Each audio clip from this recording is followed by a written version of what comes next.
एक Japanese proverb है, perceive what is not visible from I. जो आंखों से नहीं देख सकते उसको परसीव करो, स्पेशली जब बात हो देश की सुरक्षा की।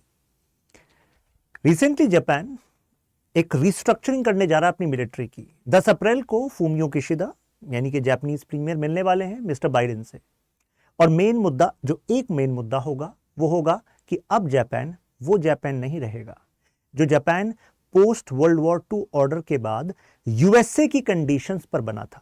आप कहेंगे क्या मतलब?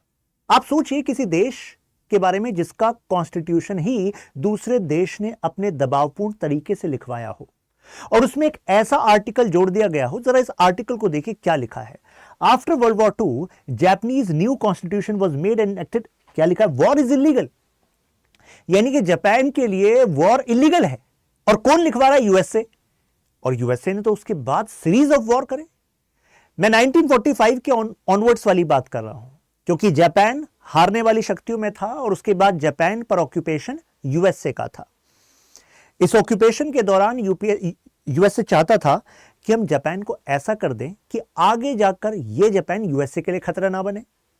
लेकिन उसी समय पर जो यूएसए के फॉरेन पॉलिसी मेकर्स थे वो इस दिशा पर चल रहे थे कि यूएसए को बनना है इंटरवेंशनिस्ट पावर, यानी कि अगर ताकतवर बनना है तो अंतर्राष्ट्रीय मुद्दों में आपका दखल जरूरी है।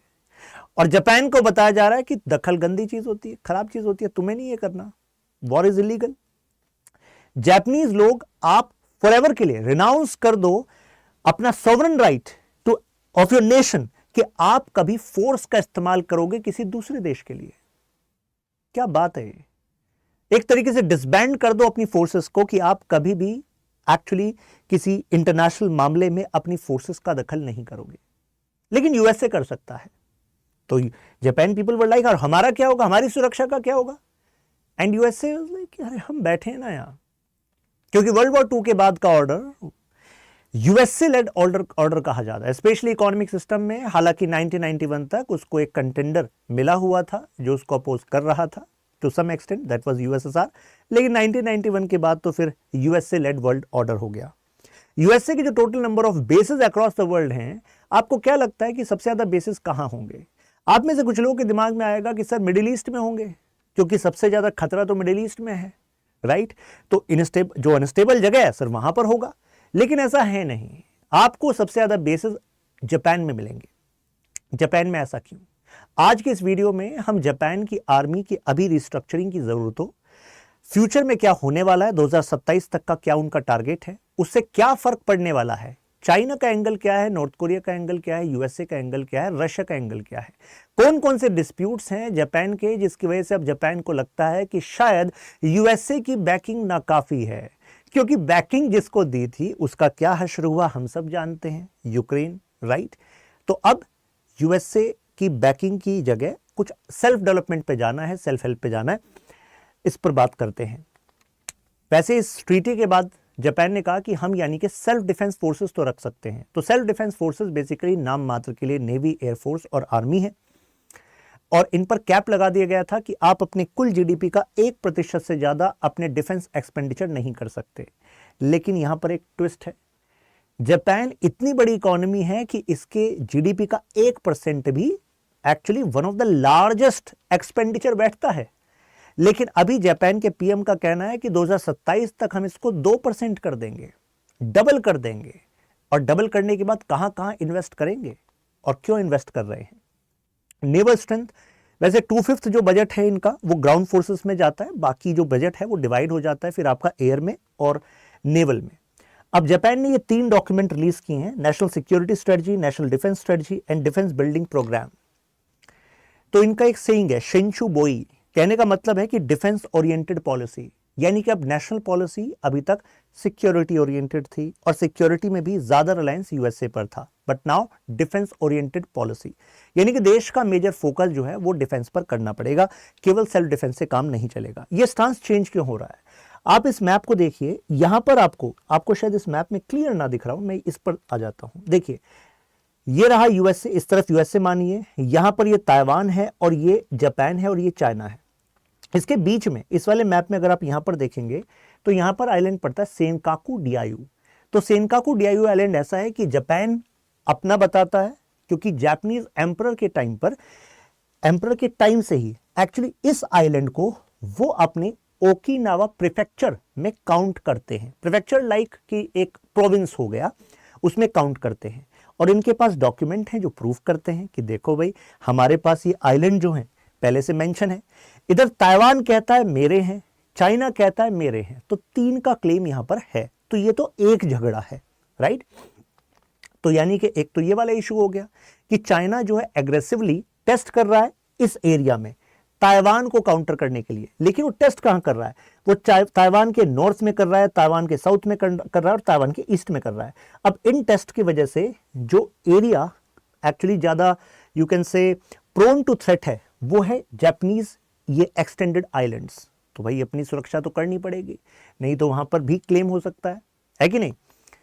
प्लस एक और बात है, अगर ये एरिया में कॉन्फ्लिक्ट बढ़ता है, जैसे कि शी जिनपिंग ने कहा और प्लस उनके कुछ मिलिट्री पर्सनल्स ने कहा कि we have a wish that once and for all Taiwan should be unified with China. लेकिन इस यूनिफिकेशन के चक्कर में जो इंस्टेबिलिटी इस एरिया में होगी, उससे जापान की एनर्जी नीड पे इम्पैक्ट पड़ेगा, उसके ट्रेड पर इम्पैक्ट पड़ेगा। आप कहेंगे ऐसा कैसे? क्योंकि जापान की 85% जो एनर्जी है वो साउथ चाइना सी से होकर आती है, इस वाले एरिया से। और अगर ये रीजन अनस्टेबल हो जाएगा तो ये वाला ट्रेड रूट सेफ रहेगा क्या? नहीं रहेगा। तो पहले तो एनर्जी चली गई, और एनर्जी के बाद जो सामान आप बनाते हो तो वो सामान जो है इसी एरिया से फिर ट्रेड के लिए जाता है, तो उसमें भी दिक्कत आ जाएगी। तो यानी कि जापान जो अपने डिफेंस पर एक्सपेंडिचर बढ़ाना चाहता है, उसका एक रीजन है कि चाइना पर प्रेशर बिल्ड हो कि आप जो है कोई भी एक्सपेरिमेंट ऐसा मत करना जो ताइवान के लिए हो, क्योंकि ताइवान पर जो आप करोगे वो अल्टीमेटली हम पर भी इंपैक्ट करेगा और हमारी इकोनॉमी पे करेगा। मुद्दा समझ रहे हैं? मुद्दा जियो इकोनॉमिक्स का है यहां पर। दूसरा आपको ये बताते हैं नॉर्थ कोरिया। आप सबको पता है कि नॉर्थ कोरिया जो है न्यूक्लियर टेस्ट करता रहता है। इससे पहले नॉर्थ कोरिया ने जो टेस्ट किया था ताइपोतोंग मिसाइल टेस्ट 1998 की बात है, तो उसने टेस्ट तो किया था यहां पर, लेकिन इससे उसने प्रूफ कर दिया था कि भाई मेरे पास जो कैपेबिलिटी वो 2300 माइल के आसपास की है, जो एक्चुअली 2100 माइल की दूरी पड़ती है नॉर्थ कोरिया से। यहाँ की ग्वाम रीजन है जो कि यूएसए का है। तो बेसिकली नॉर्थ कोरिया मैसेज दे रहा था यूएसए को कि भाई देखो आप तक अटैक करने की हमारी कैपेबिलिटी है, right. And Kim Jong Un जो डोनाल्ड ट्रंप के साथ बीच में वार्ता थी वो ब्रेक हो गई थी, तो उसके बाद उन्होंने अपने न्यूक्लियर प्रोग्राम को आगे बढ़ाने की बात कही थी। तो अब यहाँ पर इंटरनेशनल पॉलिटिक्स में lot happens on the basis of threat perception, right. कई लोगों को लगता है कि यार ये नहीं हो सकता, लेकिन कितनी सारी चीजें जो लगती थी नहीं हो सकती वही हो जाती हैं, राइट। और देश की सुरक्षा आप केवल एक गैस पे नहीं छोड़ सकते ना, you have to strategize. And that is why USA का एक मेजर इन्वेस्टमेंट आप कहां देखते हैं? जापान में देखते हैं। मैं मिलिट्री बेसिस की बात कर रहा हूं, क्योंकि पंगा नॉर्थ कोरिया का भी है, राइट। अब नॉर्थ कोरिया और यूएसए के बीच में अगर प्रॉब्लम है तो उसका नेगेटिव इंपैक्ट जापान पर भी पड़ेगा कि नहीं पड़ेगा? पड़ेगा, क्योंकि 109 बेसिस हैं और 109 में से 70% जो बेसिस हैं वो इस रीजन में है। तो कहने का मतलब है कि भाई अगर इनके बीच में बात हुई तो जापान पर इंपैक्ट पड़ेगा, राइट। और जब नॉर्थ कोरिया लगातार अपनी नई मिसाइल्स तो टेस्ट कर रहा है, तो एक चाइना वाला रीजन हो गया, नॉर्थ कोरिया वाला रीजन हो गया, अब रशिया वाला रीजन देखिए। ये है आपके कुरिल आइलैंड्स। तो कुरिल आइलैंड्स जापान भी क्लेम करता है, ये साउथ वाला रीजन इसका, ये कुरिल आइलैंड की चेन है, ये साउथ वाला रीजन जापान क्लेम करता है, उधर से रशिया क्लेम करता है। रशिया ने ऑलरेडी यहां पर जहां पर आप देख रहे हैं मतवा आइलैंड, इस वाले रीजन में रशिया ने ऑलरेडी कहा जाता है कि अपने डिफेंस सिस्टम लगाए हुए हैं, यानी कि Russia is having missile capability. तो यानी कि ये भी एक पेन पॉइंट हो गया।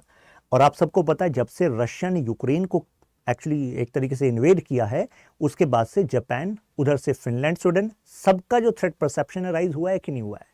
उधर स्वीडन ने और फिनलैंड ने अपना डिफेंस एक्सपेंडिचर बढ़ा दिया है, Finland Sweden becoming part of NATO. तो आपको नहीं लगता भाई जापान जो कह रहा है कि 1% सब 2% खर्चा करेंगे, तो ये उसी दिशा में एक कदम है? मुद्दा केवल ये नहीं है, मुद्दा ये है कि यूएसए पर जो डिपेंडेंस जापान की रही है 1945 के बाद से आज तक, क्या वो अब बदलने वाली है? और अगर वो बदलने वाली है तो मेजर जो जियोपॉलिटिकल फ्लक्स है इस रीजन का, यानी कि जो दोस्ती है कौन किसके साथ है, उसमें भी कुछ बदलाव आएगा क्या? ये भी है। क्यों? क्योंकि जापान की सुरक्षा की जिम्मेदारी अगर यूएसए के साथ है, तो ऐसे में तो जापान के पास कोई और ऑप्शन था नहीं, है ना। और जापान की पोस्ट वार इकोनॉमी की रिकंस्ट्रक्शन में यूएसए ने मेजर रोल निभाया। जैसे कि जापान की कंपनीज को यूएसए में अगर ट्रेड करना है, यूएसए में अगर सामानों को बेचना है, तो फेवरेबल टर्म्स पे वो ऐसा कर सकते थे। ऐसे ही थोड़ी ना कोई देश किसी दूसरे देश के कॉन्स्टिट्यूशन को अपने दबावपूर्ण तरीके से करा दे और इतने सालों से वो बदले ही ना। इंटरनेशनल पॉलिटिक्स में सीधा सा रूल है, अगर जापान ये मानकर चल रहा है ऐसा कॉन्स्टिट्यूशन जो यूएसए ने शेप किया था, तो जापान को कुछ तो मिलता होगा ना। लेकिन जब वो मिलना बंद हो जाएगा, वो सुरक्षा की गारंटी और वो इकोनॉमिक डिपेंडेंस अब उतनी जापान की अगर यूएसए पर ना रही, ग्रेजुअली शिफ्ट हो गई, तो जाहिर सी बात है फिर बहुत कुछ शिफ्ट हो सकता है, क्योंकि there are no permanent friends and no permanent enemies. But as of now Japan and USA they need to stand together against the rising China and the threat of North Korea. और Japan के हिसाब से तो Russia भी, Kuril island वाला issue हो गया। इससे पहले जो ये वाला जो आप रीजन देख रहे हैं, तो इस रीजन में चाइना और रशिया ने अपने मिलिट्री टेस्ट भी करे हैं। जापान का कहना है कि हमारे एयर आइडेंटिफिकेशन डिफेंस जोन में इन्होंने अपने मिलिट्री टेस्ट किए और अपना जो एरोप्लेन्स होते हैं, फाइटर जेट्स हैं, वो भी इस रीजन से इन्होंने पास किए विदाउट आइडेंटिफाइंग और विदाउट नोटिफाइंग अस। तो कहने का मतलब है ये मानकर चल रहे हैं कि ये इनका एरिया है। अगर मानकर चल रहे हैं तो भाई आगे जो है क्लेम फर्दर कर सकते हैं, है कि नहीं। अब ये शिफ्ट पॉलिसी में है, मतलब क्या क्या शिफ्ट हो रहे हैं। तो एक तो आपको पता लग गया कि जीडीपी में भाई 1% से भी ये 2% कर देंगे। अगर ये 2% कर देंगे, और मैंने कहा कि जापान की इकोनॉमी का साइज ही इतना बड़ा है कि one of the largest buyer है, तो जाहिर सी बात है अब ये और बड़ा बायर बन सकता है, मैन्युफैक्चरर बन सकता है। जापान इसके अलावा क्वाड का इस्तेमाल कर रहा है, 2+2 का मतलब डिफेंस और फॉरेन मिनिस्टर आपके एंड यूएस के वो एनुअल मीटअप्स करेंगे और जो भी बीच में इश्यूज हैं उनको रिजॉल्व करेंगे और जो आगे बढ़ सकते हैं उस पर काम करेंगे। यानी कि दोनों की बेसिकली इंडो पैसिफिक के लिए स्ट्रेटजी है to counter China, because China is actually challenging the hegemony of USA. Quad इसका भी पर्पस क्या है, चाइना को काउंटर करना, राइट।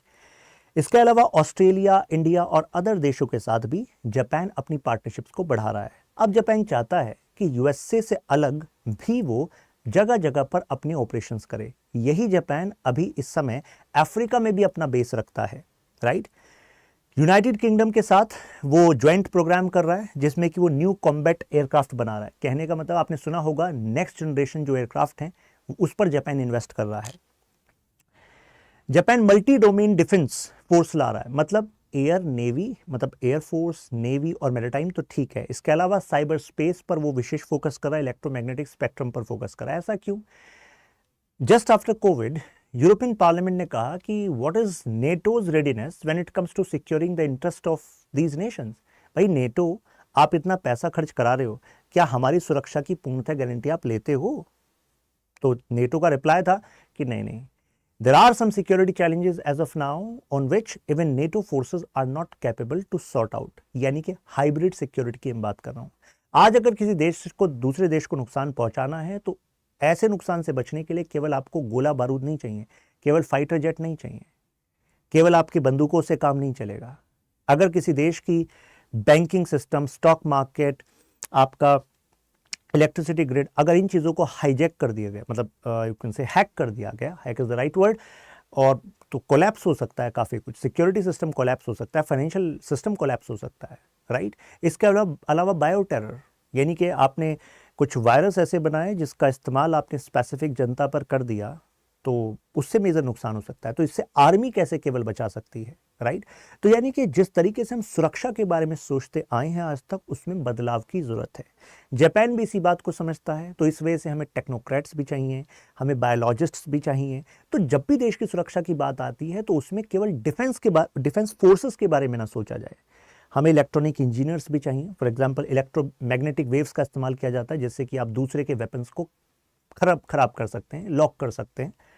तो मतलब हाइब्रिड सिक्योरिटी इज इशू जो नेटो भी उस पर काम कर रही है। तो जापान ने कहा भाई नेटो अलग से काम कर रही है, हम अपना अलग से काम करेंगे, हम इस पर विशेष फोकस करेंगे, क्योंकि नेक्स्ट जनरेशन के जो वॉरफेयर हैं वो केवल फाइटर जेट्स नहीं लड़ेंगे, right. I hope you got it. Africa में अपना अलग से मिलिट्री बेस बनाया इन्होंने, और जो अफगानिस्तान में मिलिट्री इंटरवेंशन था तो वहां पर भी इन्होंने सपोर्ट किया था जापान ने। तो जापान कह रहा है कि अभी तक हम क्या कर रहे हैं, यूएस की डिफेंस पॉलिसी से ओरिएंट होकर ही सपोर्ट करते रहे, बट अब जो है हम इससे आगे निकलेंगे। 2027 तक कहना है कि third largest you can say military spender बन जाएगा जापान, थर्ड लार्जेस्ट। ऐसे मित्सुबिशी गाड़ियों का शायद आपने सुना होगा नाम। मित्सुबिशी जो हैवी इंडस्ट्रीज है उसको विशेष फायदा हो सकता है क्योंकि ये कोलैबोरेट करेगी अदर फर्म्स के साथ, बे सिस्टम पीएलसी, लेनार्डो एसपीए, तो ऐसी फर्म्स हैं। टोक्यो ने एलोकेट किया है $5.6 बिलियन अलग से 5 ईयर डिफेंस प्रोग्राम के लिए, जिसमें कि AMCA aircraft, next generation aircraft वो तो हैं ही, साथ में इनकी शॉपिंग लिस्ट में ये है intercontinental ballistic missile programme, ballistic missiles यानी कि दूर तक मारक क्षमता रखने वाली मिसाइल्स, ड्रोन्स खरीदने हैं जापान को, कम्युनिकेशन इक्विपमेंट चाहिए, लॉकहीड मार्टिन से F-35 चाहिए, helicopter, submarine, worship, heavy lift, transport jet. कहने का मतलब है शॉपिंग लिस्ट काफ़ी बड़ी है। बड़ा बदलाव जापान कर रहा है वर्ल्ड वॉर 2 से। अब इसको ना केवल ऐसे मत देखिए कि केवल ठीक है डिफेंस में बदलाव आ रहा है। मैं चाहता हूं आप इसको कनेक्ट करें कि बहुत कुछ बदल रहा है इंटरनेशनल लेवल पर। एक एग्जांपल देता हूं।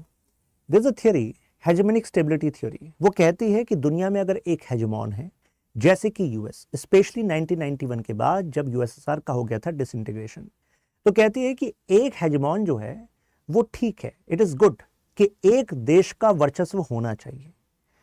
जैसे कि एक समय था जिस समय ग्रेट ब्रिटेन का वर्चस्व था, तो उसको कहा गया पैक्स ब्रिटिकाना, फिर यूएसए को कहा गया पैक्स अमेरिकाना, चाइना कह रहा है नेक्स्ट आएगा पैक्स सेनेका। तो भाई साहब अगर पैक्स सेनेका आ गया और वो है एक्सपेंशनिस्ट पावर, वो रूल बेस्ड ऑर्डर को नहीं मानती, वो अपने क्लेम्स को एक्सपेंड करता रहता है, इस्लामी स्लाइसिंग से ईस्ट चाइना सी में जापान परेशान, साउथ चाइना सी में वियतनाम, फिलीपींस, अदर देश परेशान, वेस्ट में इंडिया परेशान। तो इसको काउंटर करने के लिए अब आप एक हेजेमॉन पर भरोसा नहीं कर सकते क्योंकि उसकी हेजेमनी डिक्लाइन में है। तो जिसकी सुरक्षा का जिम्मा यूएसए ने लिया हो और वो कह रहा है कि नहीं भाई अब तो हम अपनी सुरक्षा खुद करेंगे, तो एक तरीके से ही उसके ऊपर भी सवालिया निशान है कि नहीं? ऐसे भी देखा जा सकता है इसको। तो जापान का कहना है कि इंडो पैसिफिक में अब हम एक बड़ा रोल निभाना चाहते हैं, राइट। इंडो पैसिफिक हम इस पूरे एरिया को कहते हैं जिसमें इंडियन और पैसिफिक ओशन दोनों आते हैं, राइट।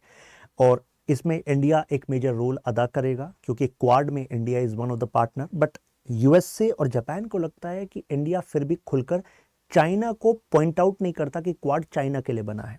शायद इंडिया यहाँ पर एक स्ट्रेटेजिक ऑटोनोमी यूज करना चाहता है। वो नहीं चाहता कि यूएसए अपनी बेट एंड ब्लीड जो स्ट्रेटजी है उसका शिकार इंडिया को बनाए। कहने का मतलब है यूएसए के साथ रहना है, जापान के साथ रहना है, उससे जो बेटर हमें मिल सकता है, हमसे जो कोऑपरेट हो सकता है वो करेंगे।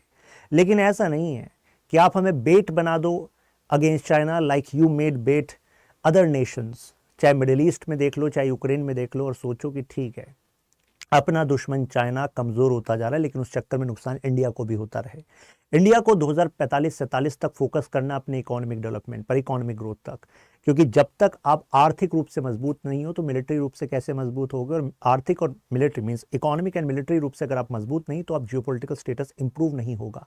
आपके देश की सुरक्षा के लिए आप दूसरों पर निर्भर नहीं रह सकते ना। तो इस लार्जर कंटेस्ट में हमें देखना होगा। अब इसमें कुछ छोटे छोटे इश्यूज बताए हैं जो जापान ने कहा है कि यहाँ पर 3 स्टार जनरल की जगह 4 स्टार जनरल दे दीजिए। मतलब ये जापान और यूएस के आपस की बातचीत चल रही है। बाइडेन एडमिनिस्ट्रेशन ने कहा ठीक है, हम यहाँ पर, आपकी शिकायत ये थी कि जापान में जो फोर्सेस हैं यूएस की, they are not able to actually work better with Japanese forces, तो हम डेडिकेटेड जो इस रीजन की कमांड है उसमें से 4 स्टार कमांडर्स को आपके यहाँ भेजेंगे। इसके लिए इंडो पैकॉम एक अलग से यू कैन से सेगमेंट बना देंगे जिससे बेटर कोऑर्डिनेशन हो जाएगा। ये सब चीज़ें एक्चुअली उस मीटिंग से पहले की बात है जो 10 अप्रैल को होने वाली, क्योंकि बीच का काम तो हो जाता ना।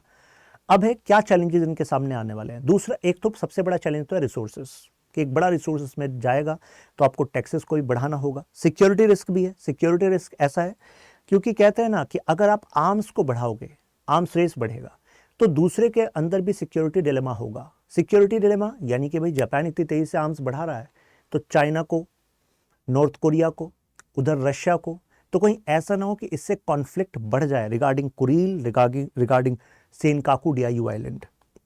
तो ऐसे में यूएसए और जो चाइना के बीच का जो कॉन्फ्लिक्ट है उसमें जापान को आना भी नहीं है, लेकिन साथ साथ में अपने आप को सिक्योर रखना है with close cooperation with USA. फिर ये सिक्योरिटी इकोनॉमी नेक्सस, ये बड़ी इंटरेस्टिंग बात है। यानी कि जापान का सबसे बड़ा ट्रेडिंग पार्टनर चाइना है, तो एक तरीके से खतरा भी तुम्ही से है बट तुम्हें नुकसान भी नहीं पहुंचाना। क्या गजब की बात है। तो नुकसान भी तुम्हें नहीं पहुंचाना, क्योंकि अगर तुम्हें नुकसान पहुंच गया तो हमारा व्यापार ठप, और व्यापार ठप तो कहां से पैसा आएगा भाई ये हथियार वगैरह खरीदने के लिए। तो एक इंटरेस्टिंग पशुपेश है मतलब जिसमें जापान अभी है। तो जापान अफोर्ड नहीं कर सकता चाइना को अपसेट करना, जबकि खतरा भी चाइना से ही है। खुद एजिंग पॉपुलेशन, ये एक बहुत बड़ा प्रॉब्लम है, यानी कि 1/3 पॉपुलेशन इनकी 65 से ऊपर जा रही है। जितनी इनकी सैंक्शन स्ट्रेंथ है उसके अनुरूप इनको लोग ही नहीं मिल रहे अपने डिफेंस फोर्सेस में भर्ती करने के लिए। तो आगे जाकर जो ये मॉडर्नाइज करना चाह रहे हैं उसके लिए लोग कहां से लेकर आएंगे? दूसरे देश से लोग लेकर आएंगे क्या? तो पॉपुलेशन ये रैपिडली, अब ये डेटा देख लीजिए, number of active persons about 2,47,000, ये 10% लोअर है जो इनकी 1990 में फोर्सेस थी। तो 1990 में जितनी फोर्सेस थी उससे 10% कम इनके पास अभी फोर्सेस है, राइट। और इसका ये कारण नहीं कि इन्होंने डिक्रीज कर दिया, हर साल जो इनकी सैंक्शन जो टारगेट होता है कितने लोगों को हम हायर करेंगे, हायर नहीं कर पा रहे। फिर इनका कहना है कि चलो कुछ काम हम चलाएंगे, जैसे अभी टेक्नो से भी नए नए इंस्ट्रूमेंट्स हैं, ड्रोन हैं, तो इससे जो है लोगों की कम यूज पड़ेगा। लेकिन पॉइंट इज लोग तो फिर भी चाहिए। You ultimately need people to strategize, to actually use these devices, right. अब लोकल से भी अपोजिशन है इस एरिया में।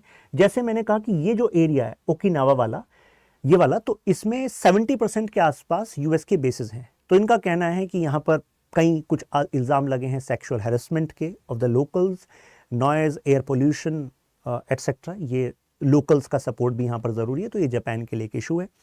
तो कुल मिलाकर बात यह है कि जापान अगर अपनी मिलिट्री को यू कैन से मॉडर्नाइज कर रहा है और सेल्फ हेल्प पर जाना चाहता है, वो जो वर्ल्ड वॉर 2 के बाद से जो अभी तक कंट्रोल यूएसए का बना हुआ था उससे आज़ाद हो रहा है, तो I think it can be seen in context of, ठीक है, स्ट्रेटेजिक ऑटोनॉमी है जापान की, और इंडिया को इस कंटेक्स्ट में इसको देखना चाहिए कि इंडो पैसिफिक ओशन में यूएसए का इंटरेस्ट तो चाइना को काउंटर करना है, लेकिन जापान हमारा एक रिलायबल पार्टनर हो सकता है, already reliable partner. But the point is कि अगर वो अपनी डिफेंस को मॉडर्नाइज कर रहा है, डिफेंस पर इतना ज़्यादा खर्च कर रहा है, तो आप हमारा बजट भी तो देखिए।